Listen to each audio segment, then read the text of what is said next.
boyasmr, aka also known as the Hive. I hope you're doing really well tonight.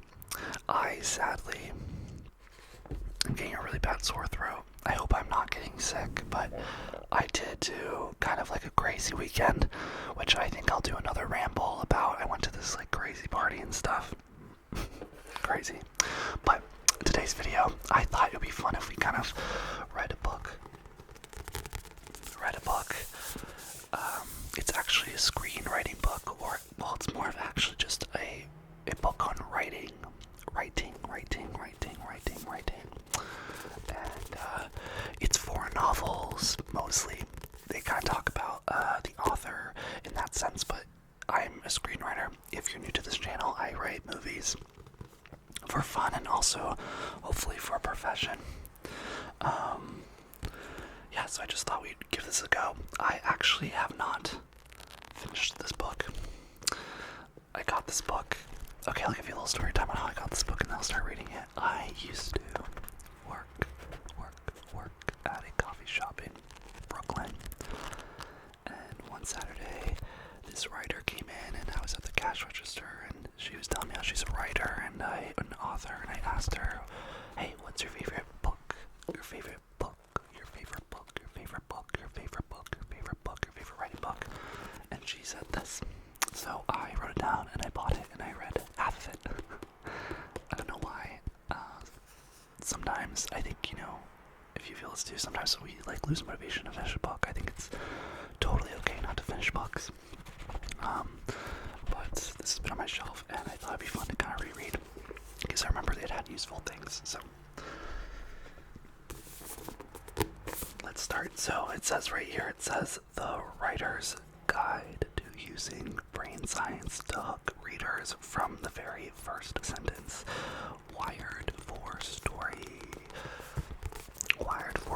by Lisa Cron. So let's just get into it. I hope this relaxes you, and if anything, I hope that it interests you as it interests me. Feel free to put this on in the background or to fall asleep too. So, first page, it says Introduction. Once upon a time, really smart people were completely convinced the world was flat. Then they learned that it wasn't, but they were still pretty sure the sun revolved around the earth until that theory went bust too.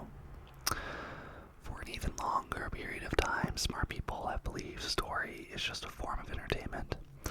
They've thought that beyond the immense pleasure it bestows, the ethereal joy and deep sense of satisfaction a good story leaves us with, story itself serves no necessary purpose.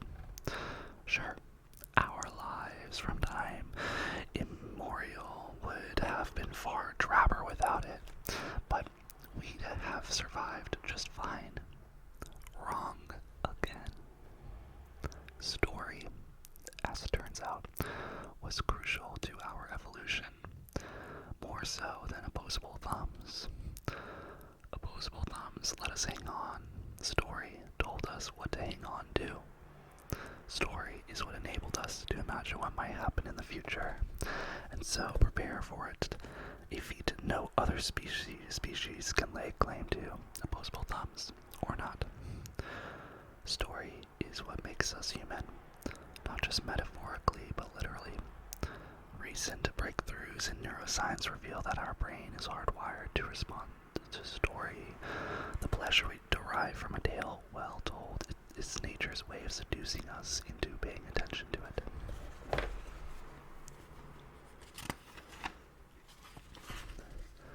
In other words, we're wired to turn to story to teach us the way of the world. So, if your eyes glazed over back in high school when your history teacher painstakingly recited the entire succession of German monarchs, beginning with Charles the Fat, son of Louis the German, who ruled from 881 to 887, who could blame you? Turns out you're only gloriously human. Thus, it's no surprise that when given a choice, people prefer fiction to nonfiction. They'd rather read a historical novel than a history book, watch a movie than a dry documentary.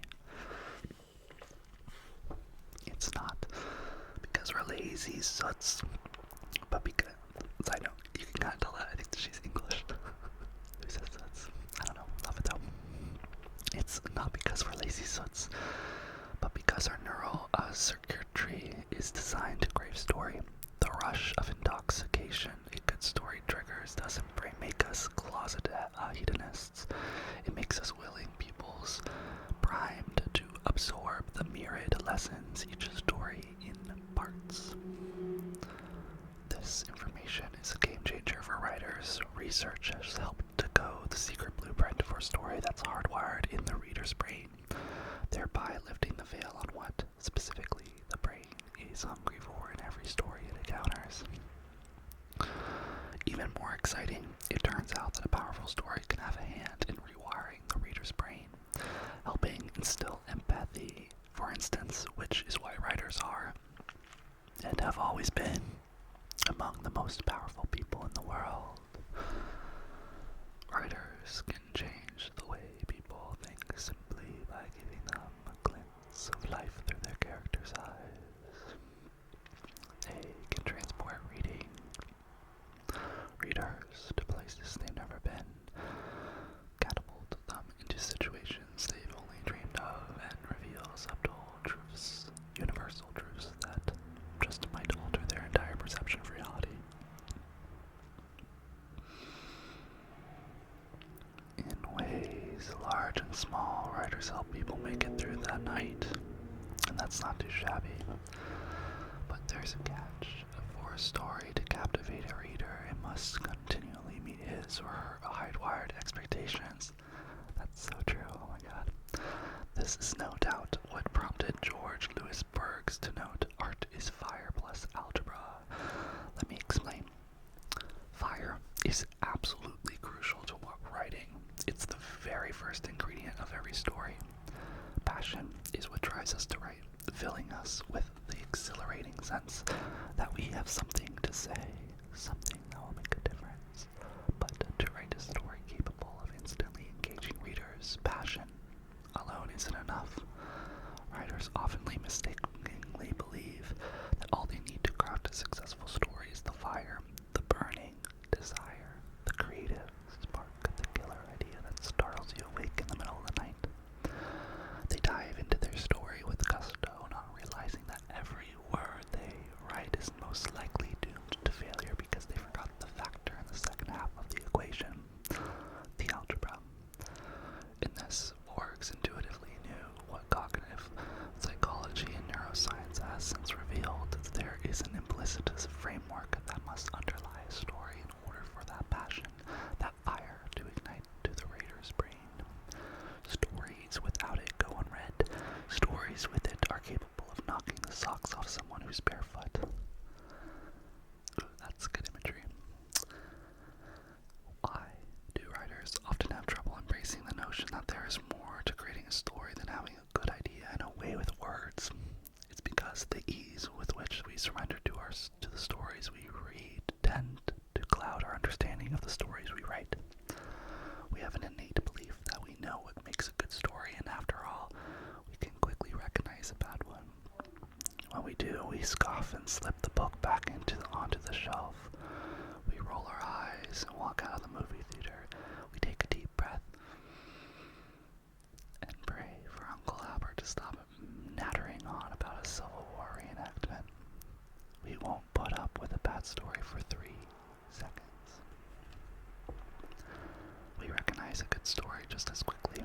It's something we've been able to do since we were about 3, and we've been addicted to stories in one form or another ever since. So, if we're hardwired to spot a good story from the very first sentence, how is it possible that we don't know how to write one? Once again, evolutionary history provides the answer. Story originated as a method of bringing us together to share specific information that might be life-saving. Hey bud, don't eat those shiny red berries. Unless you want to croak like a Neanderthal. Next door, here's what happened. Stories were simple, relevant, and not so different from a little thing we like to call as gossip. When written language evolved eons later, story was free to expand beyond the local news and immediate concerns of the community. That meant readers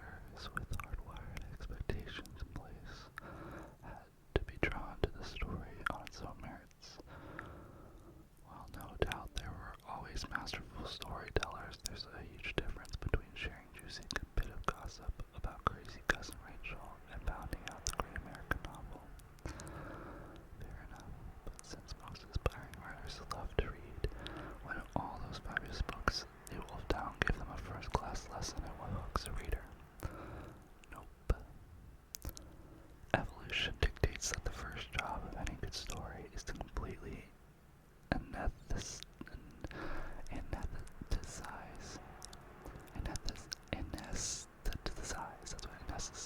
the part of our brain that questions how it is creating such a compelling illusion of reality. After all, a good story doesn't feel like an illusion. What it feels like is life, literally. A recent brain imaging study reported in Psychological Science reveals that the regions of the brain that process the sight, sounds, taste, and movement of real life are activated when we're engrossed in a compelling narrative. That's what accounts for the vivid mental images and the visceral reactions we feel when we can't stop reading, even though it's past midnight. We have to be up by dawn. When a story enthralls us, we are inside of it, feeling what the protagonist feels, experiencing it as if it were indeed happening to us.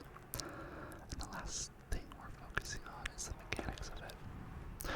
So, it's no surprise that we tend to be utterly oblivious to the fact that beneath every captivating story there is an intricate mesh of interconnected elements holding it together, allowing it to build with seemingly effortless precision. This often fools us into thinking we know exactly what has us hooked. Things like beautiful metaphors, authentic sounding dialogue, and interesting character, when in fact, despite how engaging those things appear to be in and of themselves, it turns out they're secondary. What has hooked us is something else altogether, something that underlies them, secretly bringing them to life. Story, as our brain understands it. It's only by stopping to analyze that we're unconsciously responding to when we read a story, what has actually snagged our brain's attention, that we can then write a story that will grab the reader's brain. This is true whether you're writing a literary novel, hard-boiled mystery, or a supernatural teen romance.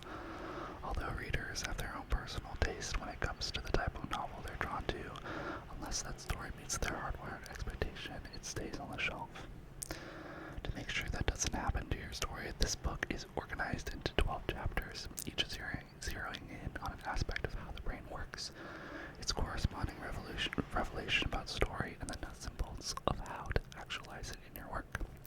Each chapter ends with a checklist you can apply to your work at any stage before you begin writing, at the end of everyday writing, and at the end of a scene or chapter, or at 2 a.m. when you wake up in a cold sweat convinced that your story may be the wrong thing anyone has, be the worst thing anyone has ever written, ever. And that says in parentheses, it's not, trust me. I love that. It's, if you're a writer or creator, tell me that you don't feel that all the time, or you think your stuff is shit. I think it all the time. So it's great that that's in there. It's not, trust me, do this, and I guarantee your work will stay on track and have an excellent chance of making people who aren't even related to you want to read it. The only caveat is that you have to be honest about your story, as you would be about a novel you pick up in a bookstore or a movie you begin watching with one finger still poised on the remote. The idea is to pinpoint where each trouble spot lies and then remedy it before it spreads like a weed, undermining your entire narrative. It's a lot more fun than it sounds because there's nothing more exhilarating than watching your work improve until your readers are so engrossed in it that they finally forget that it's a story at all. So that was introduction. So there are 12 chapters in this. Let's see, and I will read them to you in the contents section. Number 1 is how to hook the reader. How to hook the reader. Number 2 is how to zero in on your point. Actually, if you're still with me, I'll read. So it tells you the title of each chapter and then kind of like the main points it makes, so that you can go back and you can kind of, without reading it all over again, you can be reminded. So let me read those too. How to hook the reader. Chapter 1. The cognitive secret. We think in story, which allows us to envision the future. Story secret. From the very first sentence, the reader must want to know what happens next. Chapter 2. How to zero in on your point. Cognitive focuses its full attention on something, it filters out all unnecessary information. Story secret. To hold the brain's attention, everything in a story must be there on a need-to-know basis. Yeah, I remember that. When I'm editing my script, especially Flowers, I remember being like, or even in post right now when we're working with the editor, it's like, okay, what do we actually need? And then let's cut everything else out. It's actually a lot harder to do than you think. And my road trip film, I'm gonna probably try. It's kind of hard. I'm trying to get into a rhythm again. I've been kind of failing at it, but it's interesting. I think I need to be spending like an hour every day, but I need to at least get in the habit of doing like 10 minutes. But I want to go through my draft, and I have to basically cut out everything that doesn't matter. And apparently it's heartbreaking because then you realize that you have nothing, and you have to start all over again, which is fine. It's how it goes, but that is really important out. Really important that everything needs to be on a need-to-know basis. Number 3 is I'll feel what he's feeling. Cognitive secret. Emotion determines the meaning of everything. If we're not feeling, we're not conscious. Damn. I'll read that again. Emotion determines the meaning of everything. If we're not feeling, we're not conscious. If we're not feeling, we're not conscious. Yeah. Story secret. All story is emotion-based. If we're not feeling, we're not reading or watching. See, so you can tell this book is all about writing, like books, and I'm more about movies, so, but I thought it could be useful, right? Number 4, what does your protagonist really want? Cognitive secret. Everything we do is goal-directed, and our biggest goal is figuring out everyone else's agenda. The better to achieve our own. Everything we do is goal-directed, and our biggest goal is figuring out everyone else's agenda. The better to achieve our own. Oh, it's interesting. Story secret. A protagonist without a clear goal has nothing to figure out and nowhere to go.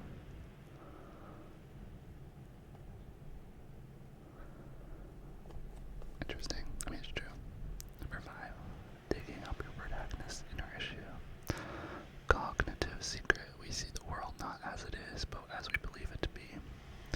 Story secret. You must know precisely when and why your protagonist's worldview has knocked out of alignment. You must know precisely when and why your protagonist's worldview was knocked out of alignment. Number 6. The story is in the specifics. Cognitive secret. We don't think in the abstract, we think in specific images.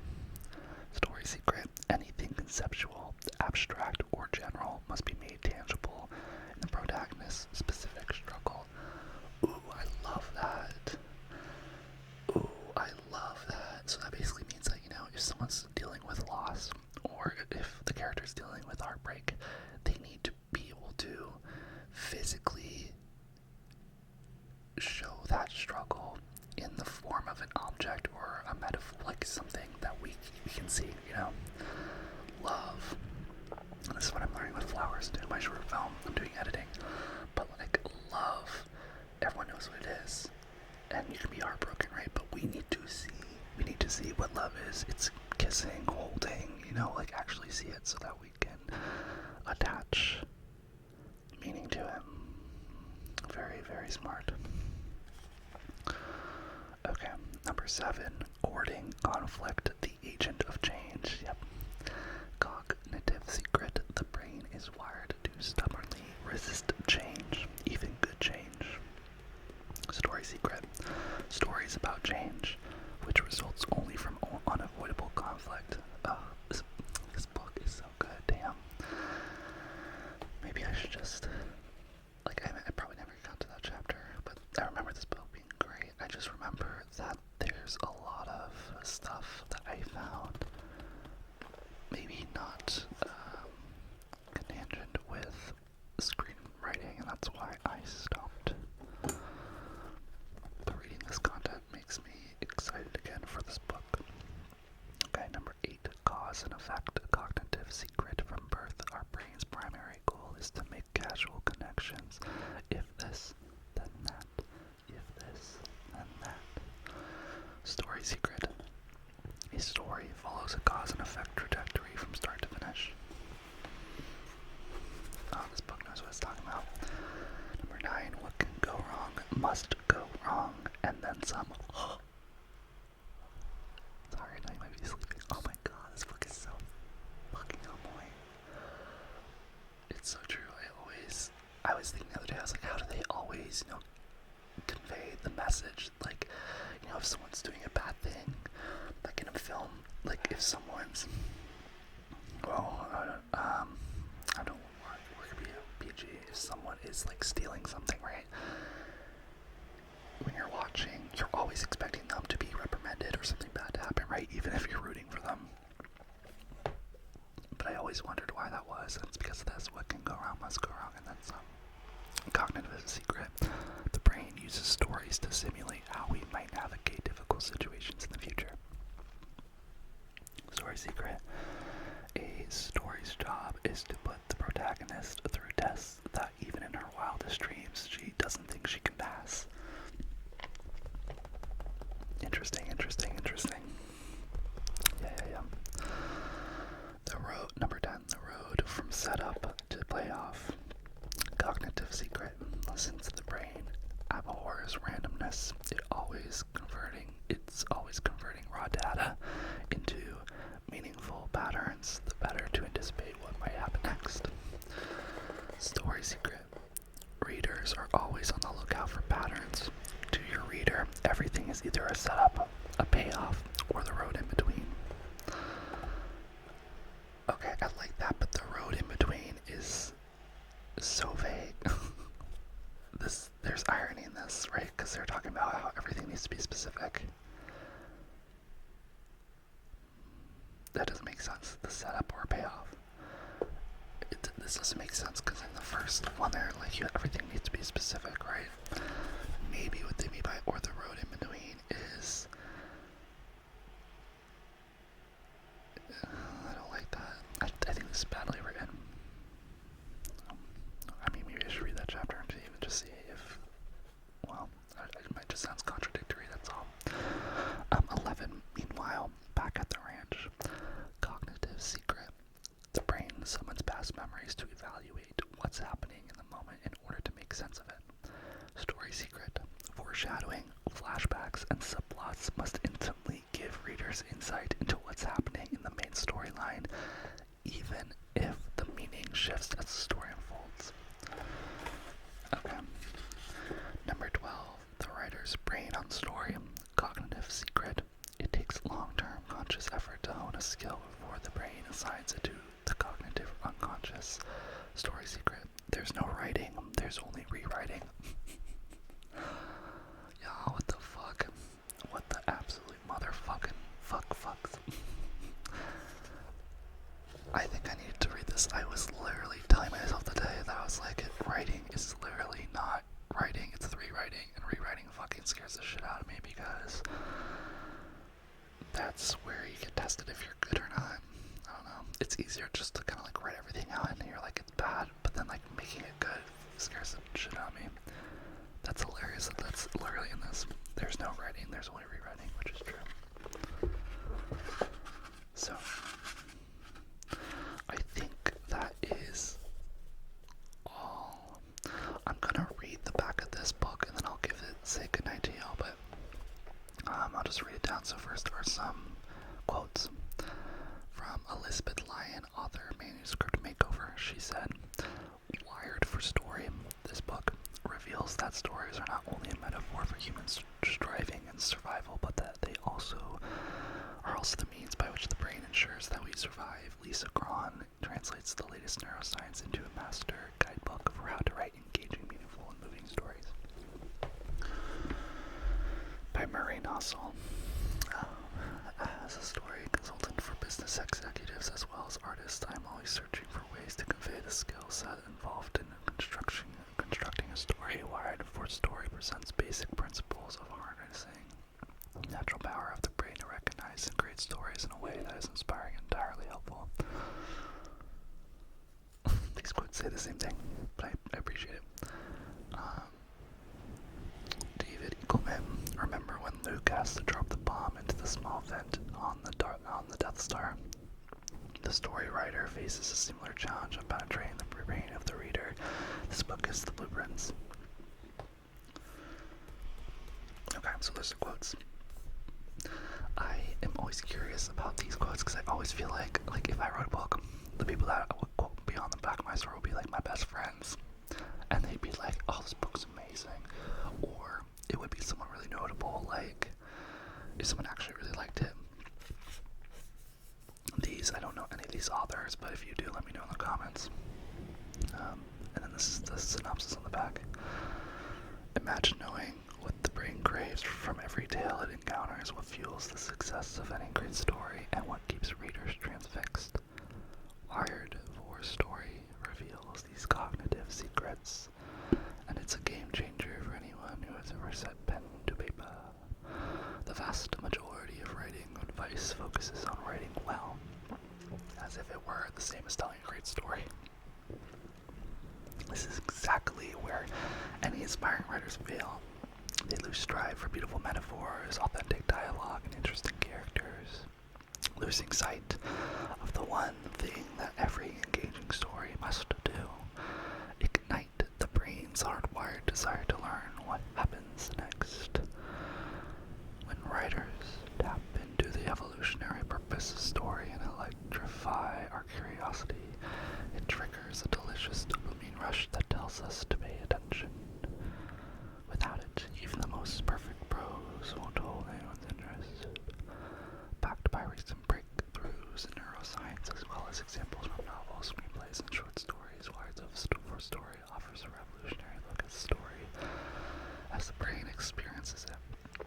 Every chapter zeroes in on an aspect of the brain, its corresponding revelation about story, and the way to apply it to your storytelling right now.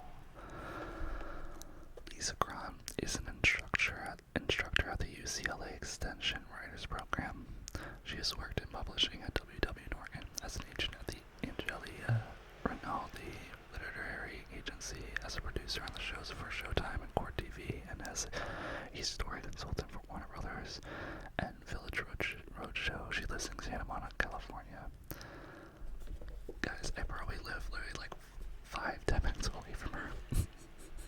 I live in Culver, which is literally 10 minutes away from Santa Monica, California. So yeah, that's Wired for Story. Let me know if you guys like this. Let me know if you want me to read another chapter. And if you want to be a real OG, let me know which chapter it is that you want me to read. And yeah, I hope you have a wonderful night. If no one's told you, you are so loved. And you're a creative being, so don't be afraid of being creative. Don't be afraid about being wrong. We're all just exploring this life. If you like this video, please give it a thumbs up. It helps basically tell YouTube to share this video with other people. And we're all about making our hive bigger. And yeah, if you haven't subscribed, I would love you forever if you do it. So do it. Do it. But yeah, I will see you in my next video. And be so well to yourself. Okay? Be so well to yourself.